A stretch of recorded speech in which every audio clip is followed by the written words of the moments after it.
भगवान आरोप मुक्त हो गए और ऐसे ही एक एक करके भगवान के और भी मित्र वृंदा, भगवान की और कालिंदी, ऐसे सत्या नागनजिति की कन्या, उनसे उनका विवाह हुआ। 8 कन्याएं इधर हो गईं और 16,100 के बारे में तो हमने आपको बता ही दिया है कल। भौमासुर ने कैद करके रखा था 16,100 राजकुमारियों को।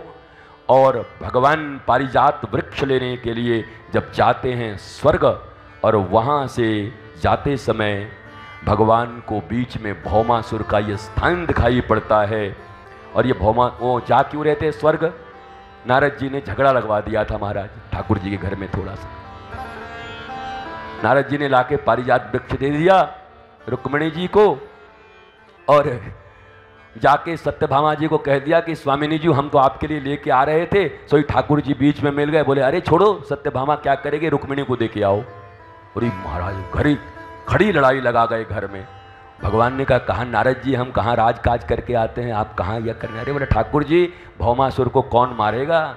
अब सत्यभामा करेंगी जिद्द कि अब तुमने ऐसा क्यों किया, तो आप क्या कहेंगे? अरे उनको तो हमने सिर्फ एक फूल दिया था, पारिजात का फूल दिया है, पर आपको तो हम चलो स्वर्ग से पेड़ ही लाके दे रहे हैं, आपके आंगन में लगा दे रहे हैं। वो गई। और सत्यभामा को लेकर क्यों गए? क्योंकि सत्यभामा भूमि की अवतार है, धरणी अवतार है। भौमासुर कौन है?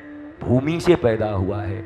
और सत्यभामा भूमि ने ही कहा था कि जब तक मैं न कहूँ इसको दुनिया में कोई मार नहीं सकता। तो ठाकुर जी ले गए और ऐसा खिंचा दिए, ऐसा ज़्यादा भौमासुर ने व्यवहार कर दिया सत्यभामा के साथ कि सत्यभामा को बोलना पड़ा मारो इसको, अभी मारो। ठाकुर जी तो इसी का इंतजार ही कर रहे थे। सोई गोविंदाय नमो नमो कर दिया वहाँ पर उसका भौमासुर का। 16,100 कन्याओं को लेकर निकला। 21वीं शताब्दी में भी आज भी अगर किसी युवती के ऊपर, किसी बच्ची के ऊपर ऐसे कोई केसेस होते हैं, कभी उनका शोषण होता है, कभी जो बलात्कार नाम का शब्द आता है, तो आज भी अखबारों में नाम उसी का छुपाया जाता है, मुंह उसी को छुपाने पड़ते हैं, कहानियाँ उसी की नहीं बनाई दी जाती। वह मोहल्ले में नहीं रह पाती, महाराज राज्य में नहीं रह पाती। 21वीं शताब्दी में तो ये हाल है।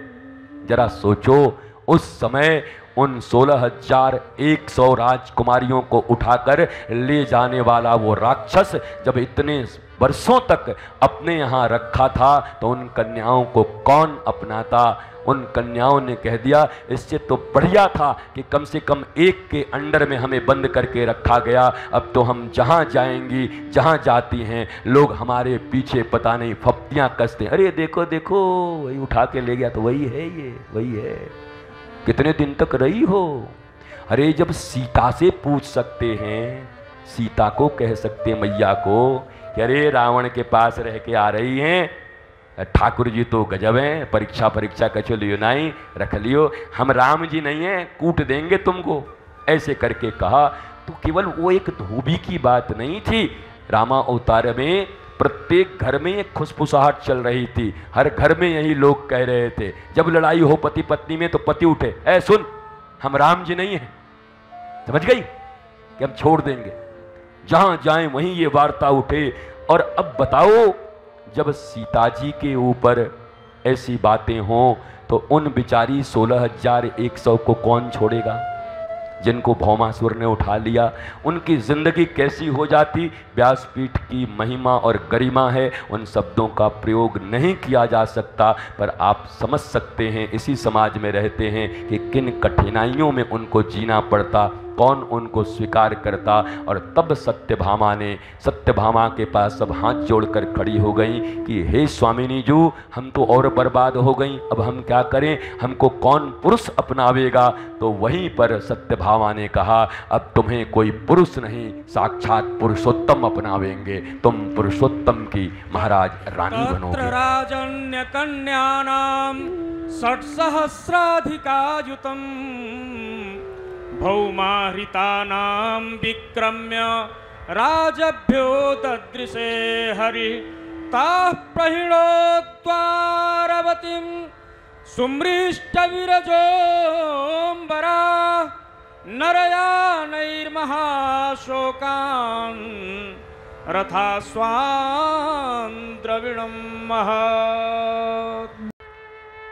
भगवान श्री कृष्ण की तरह जीवन हो, रण जहां छोड़ना हो, सबके लिए सर्वहित में निज होत में तैयार रहा करो। कोई अपना ईगो नहीं है, खुश रहो भैया, मस्त रहो। हाँ, देश की प्रतिष्ठा हो तो फिर लड़ाई जाएगी गर्दन, उसमें कौन सी बड़ी बात है, जहां वहीं लड़ा दिया जाएगा। परंतु ये छोटे से ईगो के लिए ये कुर्सी इनका कि ये कुर्सी इनका, अच्छा हम जिला पंचायत थे, हमको ये कुर्सी, और विधायक को ये कुर्सी, ये लड़ाई नहीं होनी चाहिए, ये झगड़े नहीं होने चाहिए। अच्छा हम 10 लाख रुपए दिया यहाँ के लिए और वो 5 लाख दे करके उसको उस सोफा पर, हमको इस कुर्सी पर, ये नहीं होनी चाहिए महाराज। ये बड़ी छोटी बात है, बड़ी क्षुद्रता की बात है। इतने विराट भागवत का श्रवण करने के बाद, इतने विराट श्री कृष्ण को अपने जीवन में अपनाने के बाद ऐसी क्षुद्र विचारधाराएं हमें ही कष्ट देंगी। देश का कुछ नहीं बिगड़ना, दुनिया का कुछ नहीं बिगड़ना, हमारी जिंदगी तकलीफ में गुजरेगी। तुम सुधरोगे, आनंदित रहोगे, तुम्हारे बच्चे प्रसन्न रहेंगे तो देश में भी आनंद रहेगा और देश दुनिया का सिरमौर बन करके खड़ा रहेगा। अभी तो सपने हैं, पर सपना भी एक दिन पूरा हो जाएगा। भारत जग रहा है, दिखाई पड़ रहा है, पहले और आज में अंतर दिखाई दे रहा है। और इस मन से एक और बात कह दे रहा हूं, जो सनातन की बात करे, जो धर्म की बात करे, जो वास्तव में ठाकुर के अनुसार शासन चलाना चाहे, तो पीछे मत हटना ये बोल के कि धर्म और राजनीति का मेल नहीं हो सकता। अनपढ़ गंवारों की तरह बात मत किया करो। धर्म की पुत्री है राजनीति। तुम्हारी पूरी पढ़ाई ठीक से अभी हुई नहीं है शास्त्रों की, इसलिए जानते नहीं हो। राजनीति अलग नहीं है, धर्म की बेटी है राजनीति। और प्रत्येक धार्मिक मनुष्य को अपनी बेटी को सुखी करने के लिए आगे आकर के सच्चे राजाओं का, प्रशासकों का चुनाव करना चाहिए। अलग अलग क्यों रहेंगे? तो दाऊ दयाल में जो शरबत बनता है ना बढ़िया घोंट के, वैसे ही धर्म और राजनीति को घोंट देंगे एक में महाराज, और प्रसाद पाएंगे। अलग अलग क्यों रहेगा? धर्म अलग क्यों, राजनीति अलग? वही what do you mean by राजनीति, what do you mean by politics? बताओ राजनीति का अर्थ क्या होता है?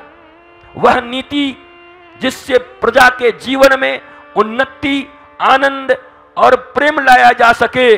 तो क्या ये अधर्म से होगा या धर्म से होगा? ये धर्म से होगा। इसलिए धर्म और राजनीति सदा एक थे, एक हैं और एक रहेंगे, कोई अलग नहीं कर सकता। ये तो लोग नहीं समझते, इसलिए डरे रहते हैं।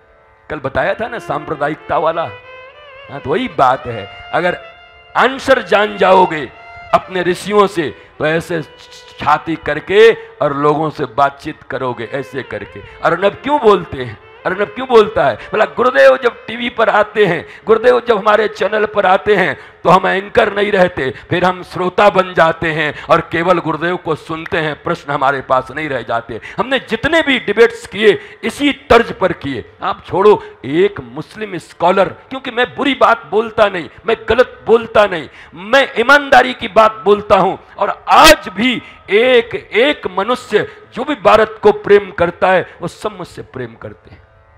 किसी से मेरा कोई ऐसा नहीं। सब कहते हैं अगर जाना हो तो गुरुजी के पास जरूर चले जाना आश्रम में। कितने आके गुम गुम के चले गए। आप ईमानदारी पर रहो, सत्य पर रहो, राष्ट्र के उन्नति के लिए अपनी भावना को बनाए रखो और आप चलते रहो सिंह की तरह गर्जना करते हुए। दाऊ दयाल का हल तो है ही अपने पास। प्रॉब्लम दुनिया देगी और हल हमारे दाऊ दयाल हमको देंगे। एक एक चीज को सॉल्व करेंगे, हमारा जीवन धन्य हो जाएगा।